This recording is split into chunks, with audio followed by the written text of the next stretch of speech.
Hello বন্ধুরা, বাজারে তো নানান রকমের আম এসে গেছে, কাঁচা আম, পাকা আম। তো চলো বানিয়ে ফেলি আমরা কাঁচা আমের আমসত্ত্ব। তো আমি কাঁচা আম নিয়েছি, সাথে কিছু কাঁচা পাকা আমও ছিল, যার জন্য রঙটা একটু হলদে হলদে হয়েছে।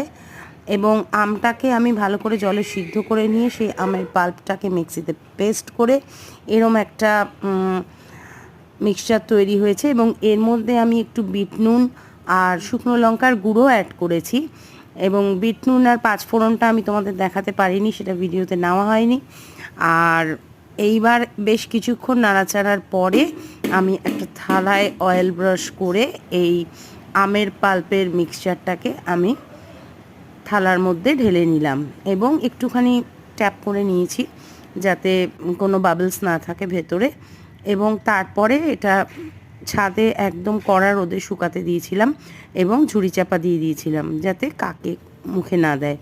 তো মোটামুটি ভালো রোদ থাকলে একদিনেই টেনে যাওয়ার কথা। তো আমি যেদিনকে দিয়েছিলাম সেদিনকে ওয়েদারটা খুব একটা ভালো ছিল না, কিন্তু তারপরের দিন ফুল ডে রোদ সানলাইটের নিচে ছিল এবং দেখো তাতেই এটা কীরকম ড্রাই, মানে শুকিয়ে জিনিসটা উঠে এসেছে।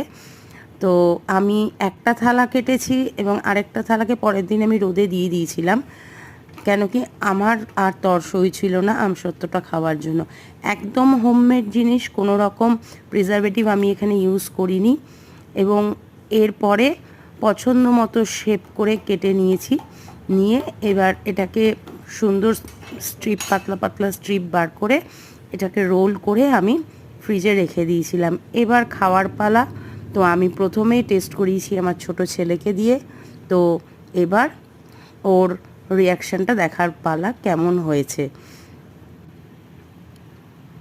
এই যে এই রোল করে রাখা রেডি আমসত্ত্ব। ছেলের এক্সপ্রেশনটা দেখো, এটা কেমন হয়েছে ঠিক করে বল, অনেস্ট রিভিউ দে। মিথ্যা কথা বলে আর কি করব, ভালো হয়েছে একদম। তো ডেফিনেটলি তোমরা ট্রাই করে ফেলো কাঁচা বা পাকা আমের